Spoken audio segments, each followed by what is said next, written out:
Hai teman-teman, kita memasuki hari ke-21. Judul renungan kita pada hari ini adalah Yesus dimuliakan di atas gunung. Bacaan kita diambil dari Matius pasal 17, Markus pasal 9, Lukas pasal 9 ayat yang ke-28 sampai 62.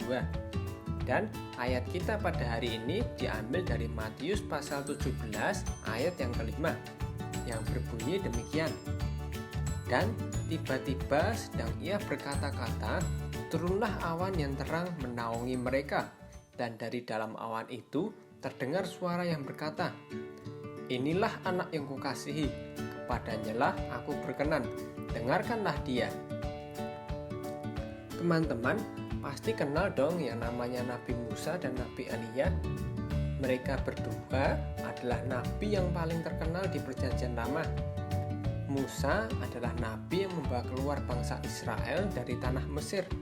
Sedangkan Nabi Elia adalah nabi yang mengalahkan para nabi-nabi Baal. Jadi tidak heran kalau kedua nabi ini adalah nabi yang terkenal di kalangan bangsa Israel. Oleh sebab itu, saat Petrus melihat Yesus bersama dengan Nabi Elia dan Nabi Musa di puncak gunung tersebut, Petrus ketakutan dan menawarkan membuat kemah untuk mereka bertiga.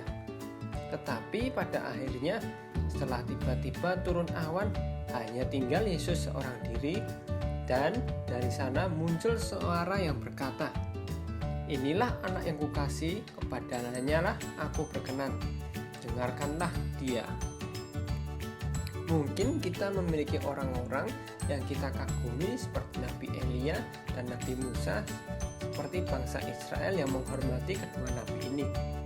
Tetapi setelah kita lahir baru dan mengikut Tuhan Yesus, maka kita harus tahu bahwa hanyalah Yesus yang utama di dalam hidup kita. Bukan berarti setelah kita mengenal Tuhan Yesus, maka kita mengacukan orang-orang yang sebelumnya ada di dalam hidup kita. Tetapi kita perlu mengutamakan perintah Tuhan daripada perintah orang lain. Justru setelah kita mengenal Tuhan, maka kita perlu mengenalkan Tuhan Yesus kepada orang-orang yang kita kasihi, sehingga kita bisa menjadi saksi kebaikan Tuhan Yesus di dalam hidup kita kepada orang lain.